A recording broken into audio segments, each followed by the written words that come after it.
For more than 20 years, CTV has captured the moments that matter in our community. From our studios in St. Clair, you're watching Focus with Paul Dingeman.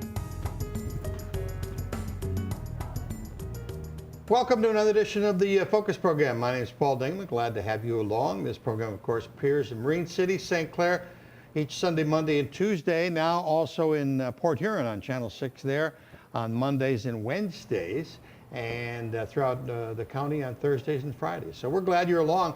Three very interesting segments. As you are well aware, the world famous, and it is world famous, Mackinac race is coming up July 22nd, right? 22nd. 22nd.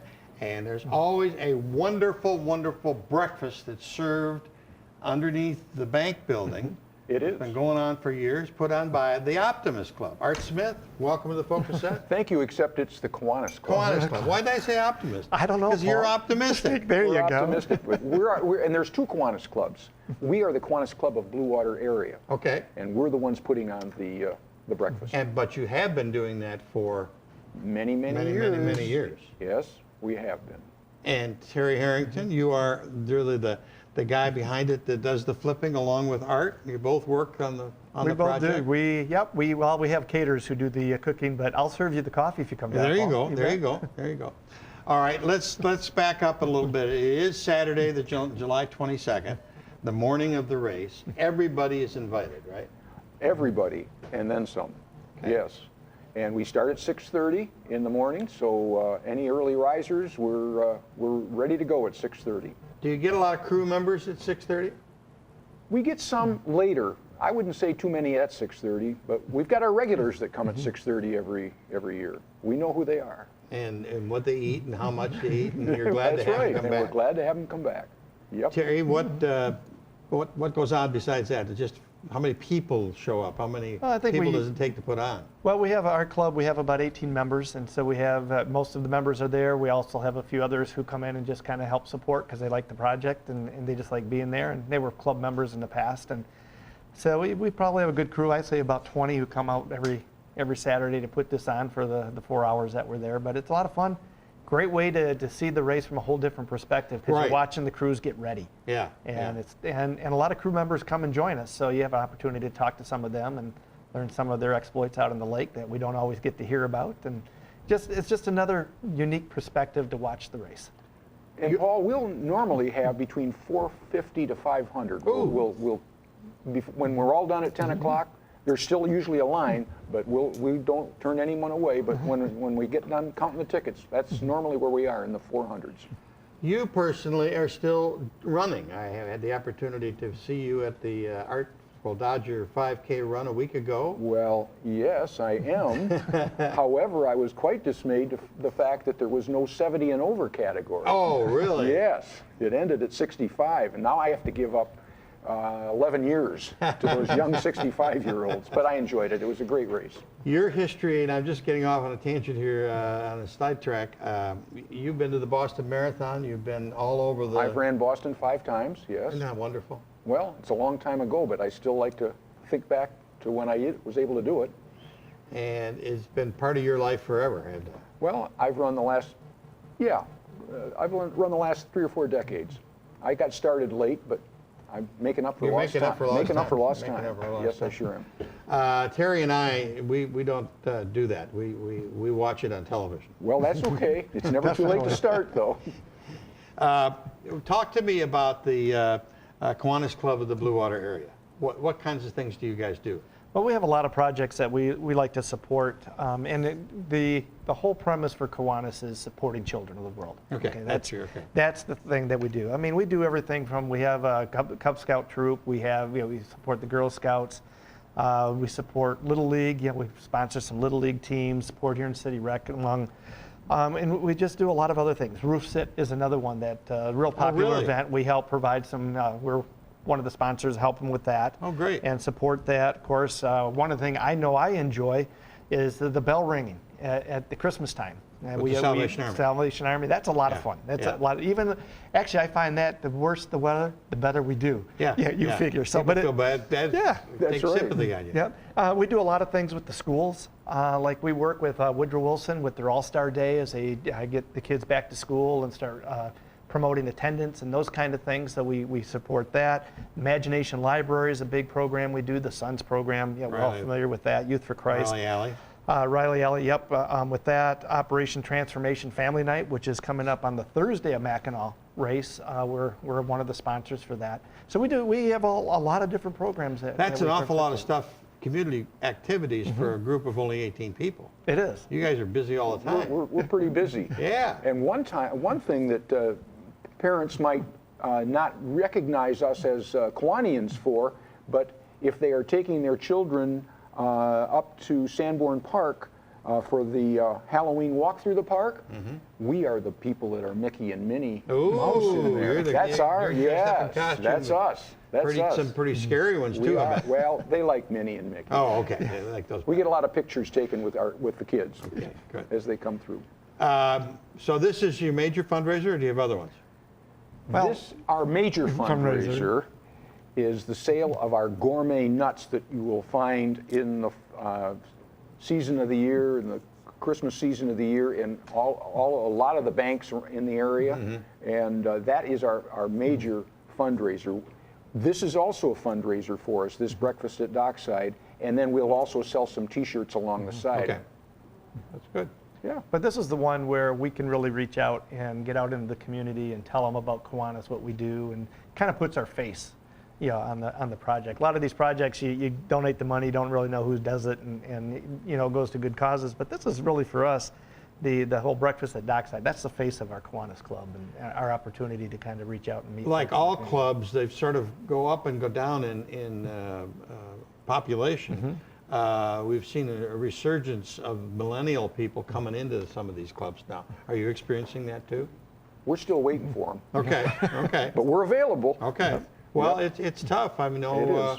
all across the country, the Lions, the Rotaries, all of them. Knights of Columbus. We're not losing, but we're holding our own, but we're ready to take on more. Good. We'd love to have a few Well, more. with the projects that you've got, those are projects that people should be interested in. Absolutely. So, Yeah. have we missed anything? I think we got it. Okay, well, let's go through this again. It's breakfast at Dockside, and I can have, what's on the menu? Well, it'll be all-you-can-eat pancakes, Okay. sausage, Ooh. scrambled eggs, I like it. French toast. I like it. You can wash it down with some orange juice or some coffee or some milk or all of the above. And good conversation. And good conversation and a seat watching the boats leaving They can't buy the that Black seat. River. That seat is beautiful. Absolutely. I was going to say, what's really unique too, where the bank is located, that's where the biggest boats in the Yes. race are, and they're the last to leave. Yep. And so you can sit there that whole morning and just watch them pack up and take off and what it takes Great. to get these boats running. I don't think we mentioned the price. We didn't, but it's $7 for you adults. can't beat that. No. And then what do we got? $4 for kids 5 to 12. And under that, no charge. Okay. So bring the family. So it's a good All right. deal. It's a good deal. Mr. Smith, always a pleasure to see you, Mr. sir. Damon, enjoy Paul, Terry good to see you Harrington, as always. seeing you. We'll be back with, go ahead. it. If you have, we got 3 complimentary tickets for you guys. If Well, you we'll sell them. pocket the money. You get 7, I'll charge 12. Okay. There you go. Works for me. That's great. your invitation, ladies and gentlemen, to the Kiwanis Club of Blue Water area. Better get the right, you'll yell at me again. Dockside. Of Dockside on the 22nd, the morning of the Mackinac race. Marine City is going to have their farmers market opening up soon. We've got some guests from that organization in just a second.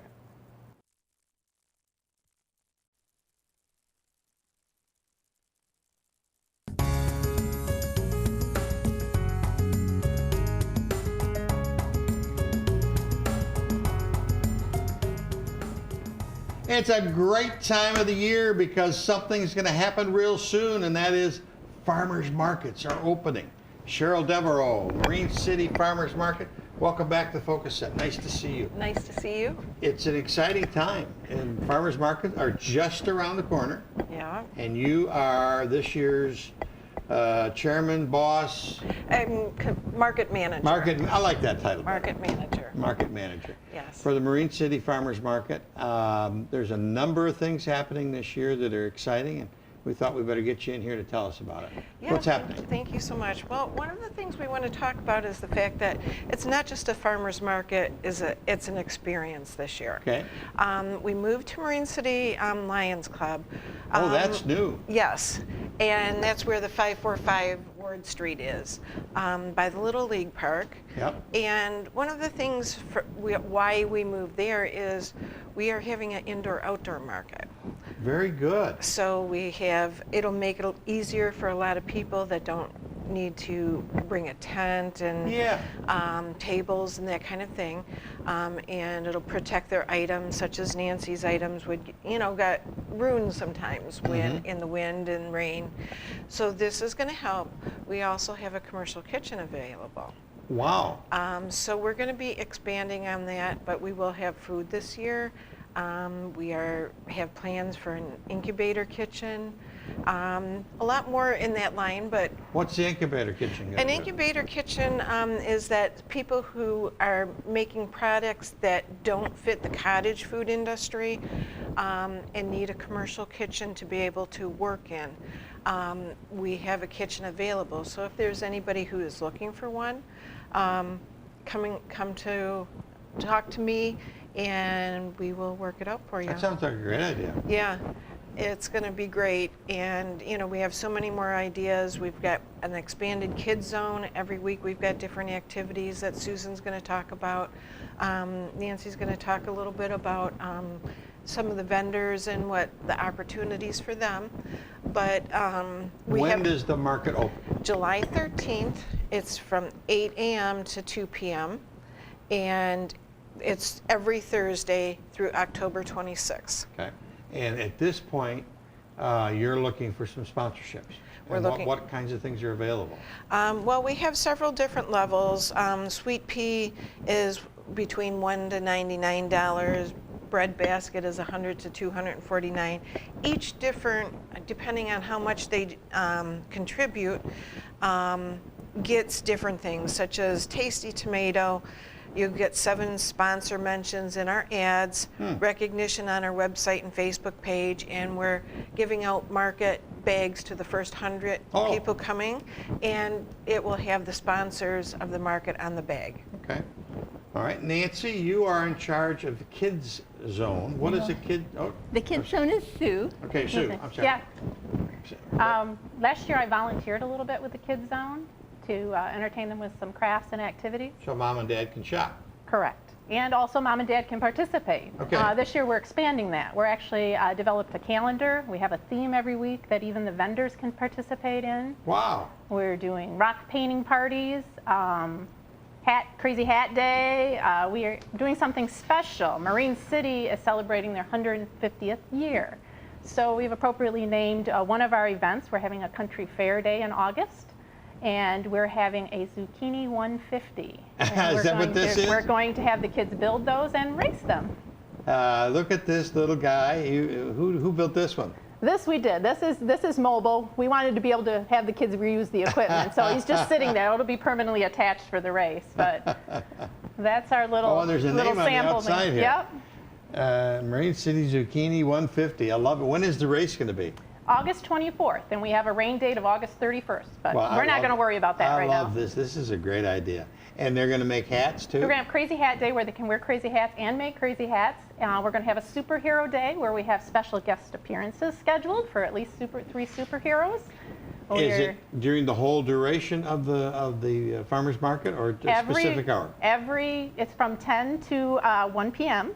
during the farmers market, all of July and all of August. Okay, very good, very good. And now, Nancy. Yes. Well, you're going to talk about the vendors. Because Yes. you can't have a farmer's market without vendors. Right, right. And that's one of the things that's very exciting. I'm new to the area. I moved out here about a year ago, and I was so thrilled to find out that there is a farmer's market available. Myself, I love to grow flowers, and I've been growing them and then preserving them by pressing them or drying them. And then over the years experimenting, and I've developed artwork that I make from them. Wonderful. Yes, I frame, press them, and then I creatively frame them, and kind of a work of art. And I just love sharing it and having it available for people to see and purchase. But the other aspect of it is just the idea of being open to vendors and people in situations like me that aren't, professional businesses, but want to get their foot in the door. They have some kind of craft or some special thing that they enjoy doing, and they'd like to share with people and, bring out and see if there is a market for it. And I think that's a lot what we're going to be doing with having the indoor available, because have your vegetables and things like that outside, but then to have a place to display items that maybe can't really be displayed that well outdoors with the wind and the rain if it comes up. Right. And I know that's been a big help for me with what I There's have. probably air conditioning inside. Yes. So we're hoping that people will go through the entire market and see what's outside and inside. And the air conditioning can be a little bit of a... I think it's such a win for everybody to have it inside and outside. I think that's super. We're excited about it. Talk to me some more about what's happening. Okay, Did we miss anything here? We're offering a grand prize basket. Yeah, one of the things is we're going to be doing raffle baskets. Vendors will be donating items to put in the basket. The last Thursday of the month will be the drawing. And how you get in the drawing is every time you shop at a vendor, they're going to give you a ticket to put into the great. drawing. So if you visit The more 10 you come. vendors, then you get 10 tickets. Yeah. And so it helps to promote shopping to more than one vendor. Right. And then the drawing will be the last Thursday of the month, and then the basket will be available for pickup the first Thursday of the month. Okay. So the Marine City Farmers Market opening July the 13th, running through October 26th on Thursdays, 8 a.m. till 2 p.m. We got fun for the activities for the kids. We got a great set of vendors. We got an exciting thing happening. Yeah, and there will even be classes for adults coming up too. We don't have a schedule for that yet, but What that's kinds of going to classes? be happening. Like a make and take classes. Okay. Okay. But the bigger, important thing is its new address is 545 Ward Street, which everybody knows Ward Street, and it's the Lions Club. You move from the library grounds over to Ward Street for an indoor-outdoor market. That's a great idea. Yeah. Okay, anything else we missed? Or See everybody there? see everybody? Thanks very much for stopping in, ladies. And Thank keep you. us informed, and maybe we'll have you back in mid-season to find out how everything's going. Okay, that would be great. There's a big baseball tournament coming to St. Clair out at the Legacy Park. The St. Clair Little League has landed 3 state championships over the next 3 years. The first of them is going to be just in the first part of July. And Jamie Haslam from the St. Clair Little League and Mr. Buckley are here to tell us all about it and how you can be involved. We'll do that in just a second.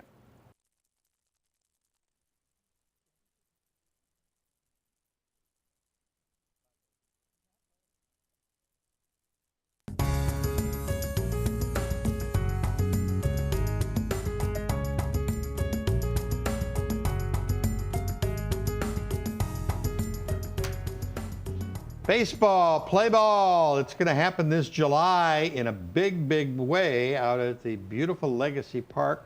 Let's talk to the St. Clair Little League Presidente, Mr. Jamie Haslam. Hello, Welcome sir. back to Focus Set. Mr. Buckley, nice to see you. Good to see you. I don't know if you've been on the Focus Set before. We're glad to have you here. Not.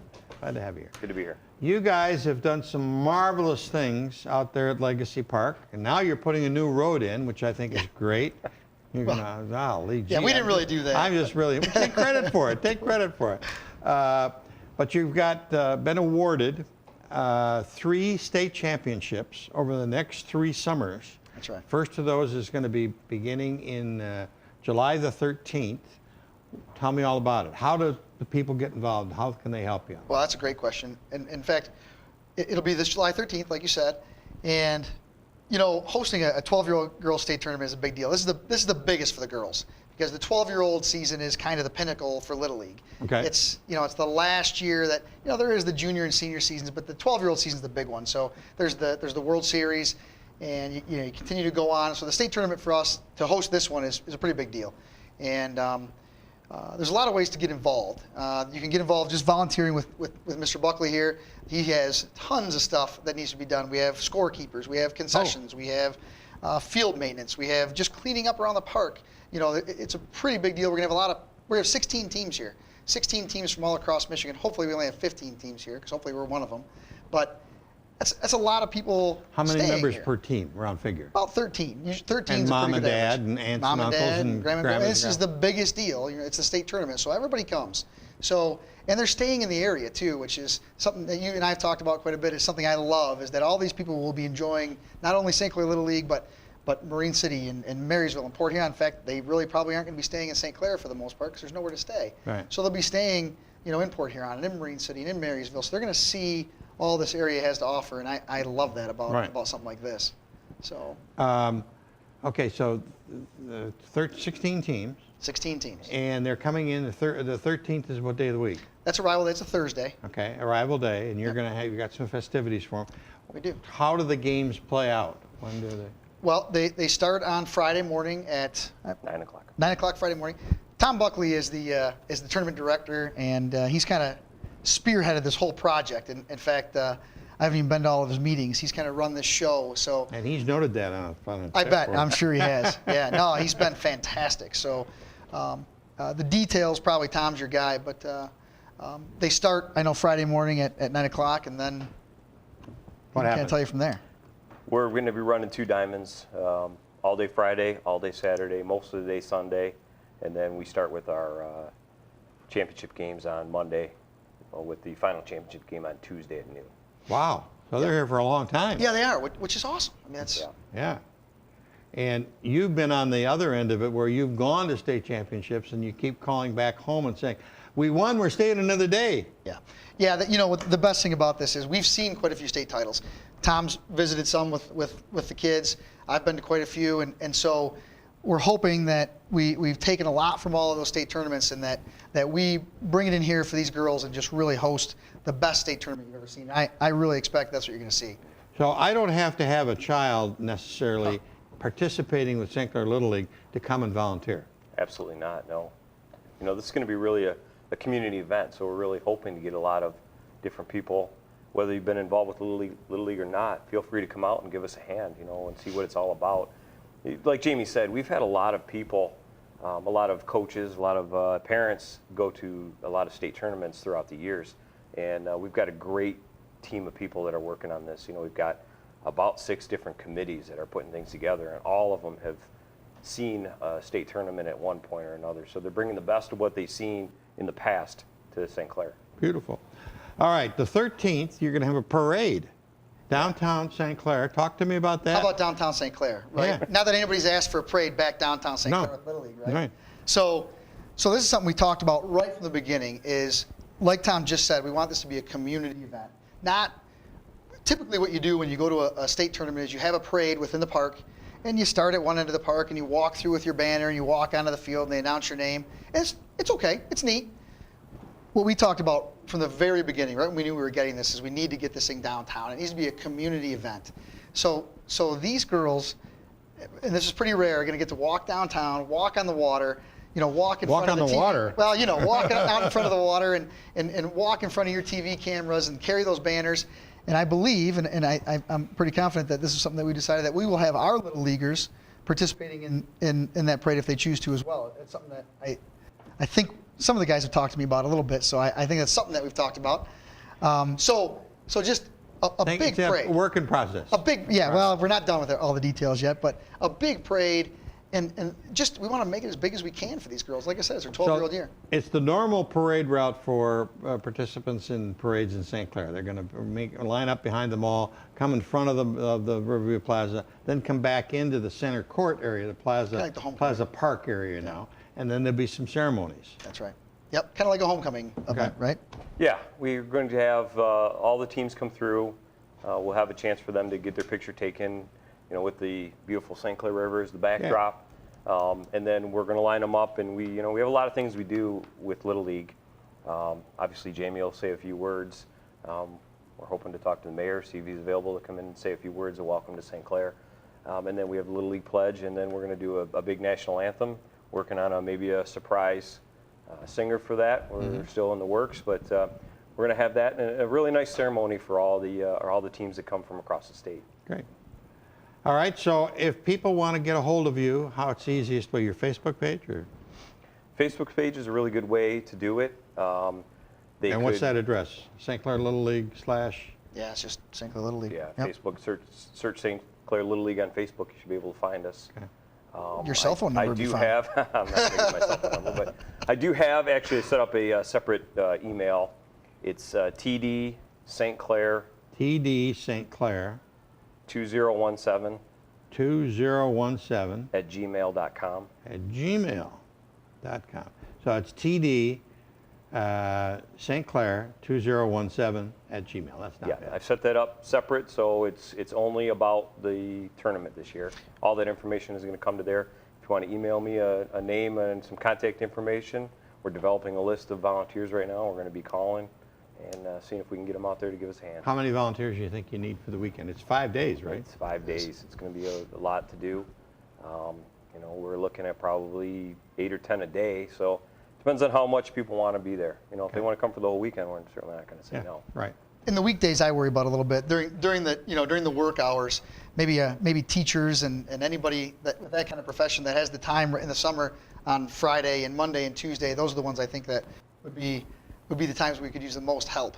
Okay. But I'll tell you, he has a committee of how many people are on your We've got about 6 or 8 different committees. That have been each one of planning them this has- for- Yeah, we've had a couple of meetings. We've been working on this since, the snow was still on the ground when Yeah. we started working on this. So This is 12 and under girls. That's right. What's next year? Next year's what is next year? Gosh, I haven't thought that far ahead. Is next year the 10-year-old boys? boys, I believe, yeah. Yeah, And then the following year, 12-year-old boys. 12-year-old boys. 12-year-old boys. Or that's in reverse maybe, but something like that. But you've got commitments for 3 years, which is phenomenal, Yeah. to show off our beautiful new park. That's right. Yeah. And it was really nice of you to fix that road. I appreciate it. Thank you. Fellas, good you. luck. We'll be there Appreciate to it. cover it for you and distribute the parade to those lucky teams. And Awesome. we'll go from there. Thank you for having us. Thank No you. problem. That's about it for this edition of the Focus program. Thanks very much for tuning in. Till next time, I'm Paul Dingerman. See you soon.